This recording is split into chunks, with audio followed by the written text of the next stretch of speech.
परीक्षित इस दुनिया में कितने दिन का मेहमान है? 7। कितने दिन? 7। और हम सब इस दुनिया में कितने दिन के मेहमान हैं?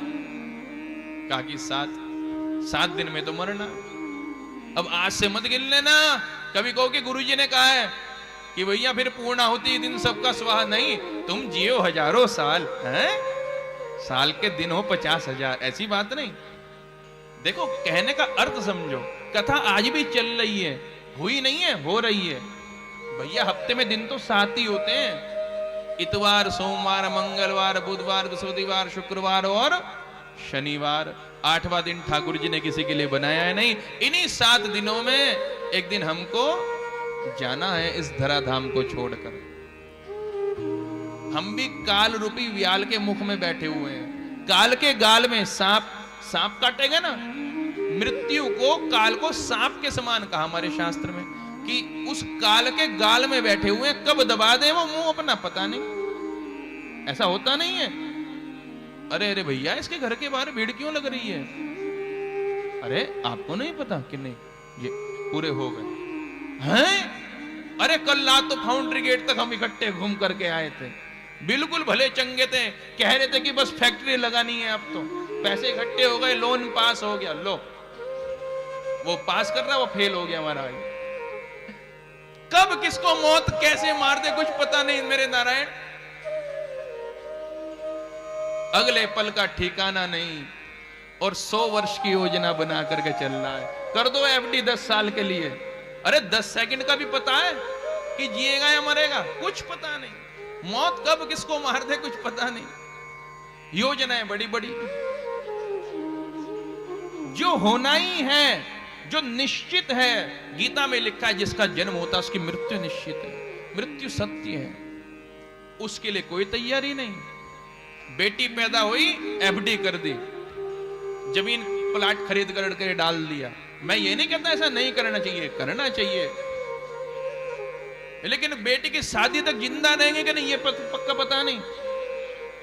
बाकी सब तैयारी कर दी, लेकिन जाकर के ठाकुर जी के लिए कोई तैयारी नहीं कर रहा। मोक्ष के लिए, मुक्ति के लिए उसका कोई विचार ही नहीं है कि मैं स्वर्ग से और नरक से दोनों से बच जाऊं। मैं कुछ ऐसा काम कर जाऊं कि मुझे कृष्ण मिले, यमराज के भैंसे पर चढ़े हुए दर्शन ना हो, मुझे तो मुरली बजाते हुए ठाकुर जी के दर्शन हो, श्री जमुना जी का तट हो, मेरा सावरा निकट हो, जब प्राण तन से निकले। उसकी चिंता ही नहीं। श्री राधा रानी दिखाई दे जाएं, आओ बेटे चलो, तुम्हारा यहाँ का काम पूरा हो गया, चलो। और ऐसे उंगलियां पकड़ के और एक बच्चे की तरह हमको साथ साथ में बरसाने तक ले जाएं। वो ऐसा तो वो सोच ही नहीं रहा। मेरे भोले बाबा चढ़ करके आए नंदी के ऊपर और हाथ पकड़ करके गणेश जी के साथ मुझे बैठा ले, चल बेटे कैलाश, तेरी लीला पूरी हुई इधर की। तो वो तैयारी नहीं। तो हम सब 7 दिन के मेहमान हैं, परीक्षित की तरह। हम सब परीक्षित हैं। कथा हुई नहीं, कथा चल रही है, क्योंकि दिन तो 7 ही हैं। 8वां दिन किसी के लिए बनाया नहीं, इन 7 दिन में मरना है। और परीक्षित के आगे है कलयुग। और इस समय क्या चल रहा है? सतयुग। सतयुग चल रहा है क्या? कलयुग है, कली प्रथम चरणे। इस समय कलयुग ही चल रहा है। परीक्षित को डर है कि मैं मर के सांप के काटने से, अकाल मृत्यु से कहीं नरक ना जाऊं। मैं तो ठाकुर जी के पास जाना चाहता हूं, नरक नहीं जाना चाहता। अच्छा, तुम्हारे में से कोई नरक जाना चाहता हो? जरा हाथ खड़ा करो।